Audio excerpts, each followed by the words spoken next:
La question de ma consoeur concernant le vote anticipé, j'aurais voulu avoir votre analyse sur la communication du gouvernement qui nous explique jusque-là que le vote par proportionnel n'intéresse pas les Français aujourd'hui en pleine crise sanitaire. C'est pour ça qu'ils ne le font pas monter. Et on apprend hier soir un amendement comme ça au Sénat sur le vote anticipé. Et puis j'ai une deuxième question concernant la une de Libération ce matin avec la légalisation du cannabis où on voit 3 députés, dont une de chez vous, et La République En Marche et LR, qui s'unissent pour demander la légalisation du cannabis, qui est assez rare en France, quand 3 partis opposés s'unissent pour une cause. J'aurais voulu avoir votre avis là-dessus. Merci. Bon, la communication du gouvernement, à vrai dire, je ne sais pas trop quoi vous en dire. Je pense qu'elle est placée sous la tyrannie de l'improbable Enfançon. Parce que vous avez vu un soir, tout d'un coup, le président de la République sortir de sa boîte sur TF1 pour parler on ne sait pas de quoi. C'était encore un épisode de la Covid, donc personne n'a jamais rien compris à ce surgissement. Qu'est-ce que c'est que cette histoire de vote par anticipation? Pourquoi? Qui est-ce qui a trouvé ça? Où? On n'en sait rien. Puis à vrai dire, je pense que vous êtes là en face des miasmes d'une situation d'enfermement absolu du sommet du pouvoir qui de temps à autre ouvre la porte et alors vous avez des bouffées de l'air enfermé qui apparaissent, quoi. Quand il sort de son conseil de défense et qu'il a fini d'examiner quels sont les amendements qui sont déclarés irrecevables à l'Assemblée nationale, on ne sait pas quel foucade peut le prendre, de quoi ils ont parlé avant, comment ils sont arrivés à cette conclusion. Tout ça n'est pas très sérieux. Et alors le coup de les Français ne s'intéressent pas à la proportionnelle. Alors ils ne s'intéressent pas à la proportionnelle, ils ne s'intéressent pas aux minima sociaux, ils ne s'intéressent pas à la pauvreté, ils ne s'intéressent pas à l'aide alimentaire. Les Français, d'après M. Macron, ne s'intéressent qu'à ce qui l'intéresse lui, au moment où ça lui passe par la tête.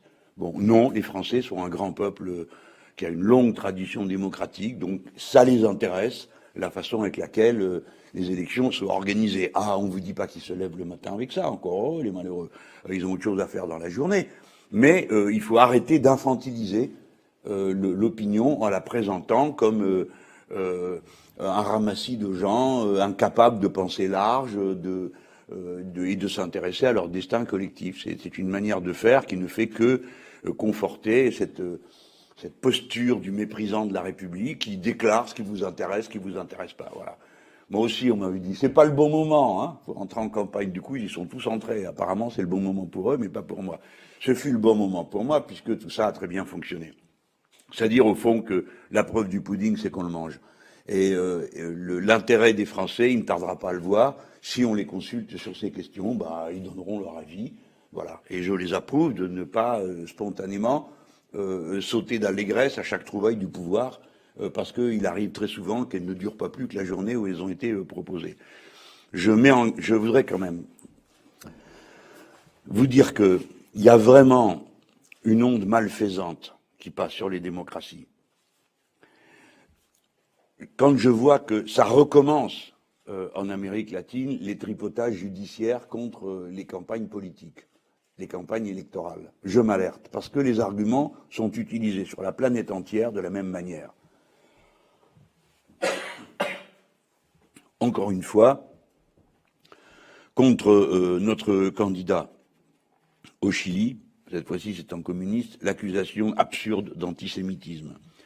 En Équateur, alors que le premier tour a eu lieu, au deuxième tour, voilà que surgit, coucou surprise, un procureur du pays voisin pour accuser notre candidat, qui est arrivé en tête, d'avoir reçu de l'argent de je ne sais quelle bande de guérilla. Les imbéciles qui ont mis en circulation la vidéo, ignorant que la dite guérilla dont ils se réclament n'existe plus, et ayant commis la stupidité de se faire filmer dans un endroit où la nature ne correspond pas à celle de la Colombie. Bref, c'est un moyen pour éliminer notre candidat. Ça recommence partout, les tripotages, le mélange des genres, justice et élections politiques, les accusations sans fondement, gratuites, qui saturent l'atmosphère électorale au point qu'on ne discute que de choses qui n'existent pas et on ne discute pas des sujets qui pourtant sont l'enjeu d'une élection dans des pays démocratiques. L'enjeu d'une élection dans un pays démocratique, c'est comment on va organiser ceci, comment on va organiser cela, si on y touche ou pas. Enfin, c'est ça les sujets. C'est pas l'addition des fantasmes qui pleuvent des agences de communication plus ou moins financés par tel ou tel. Bon, en France, nous voilà maintenant partis avec une volonté de provoquer le monde.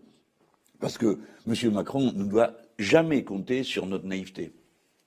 D'accord? Quand il nous sort de sa poche son histoire de vote par anticipation, c'est lui qui veut introduire dans le pays la question du doute sur la valeur des élections.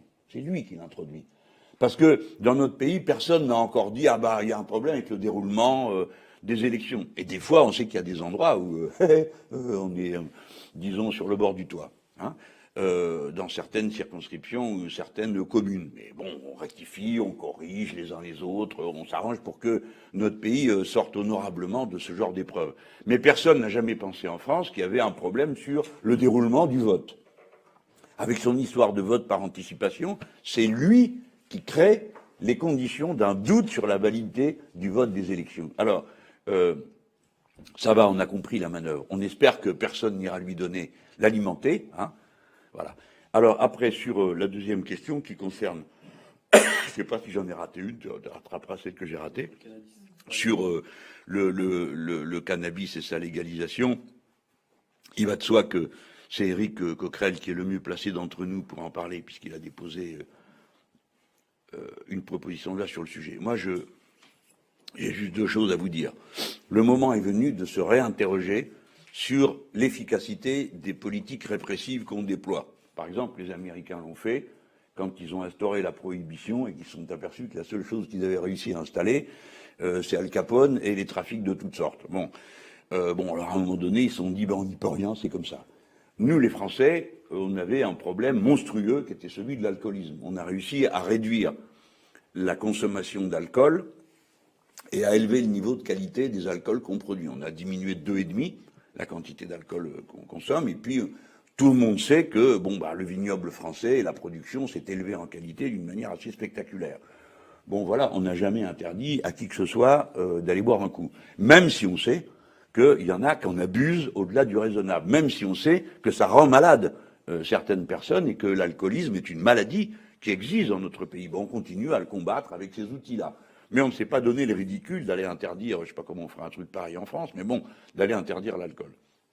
Pour le cannabis, moi, ma question se résume à une. Je vous dirais, à votre avis, les trafiquants sont pour ou contre la légalisation? Si bien que le camp ne se partage pas entre les responsables et les irresponsables. Il se partage entre ceux qui ont le même avis que les trafiquants et ceux qui n'ont pas le même avis.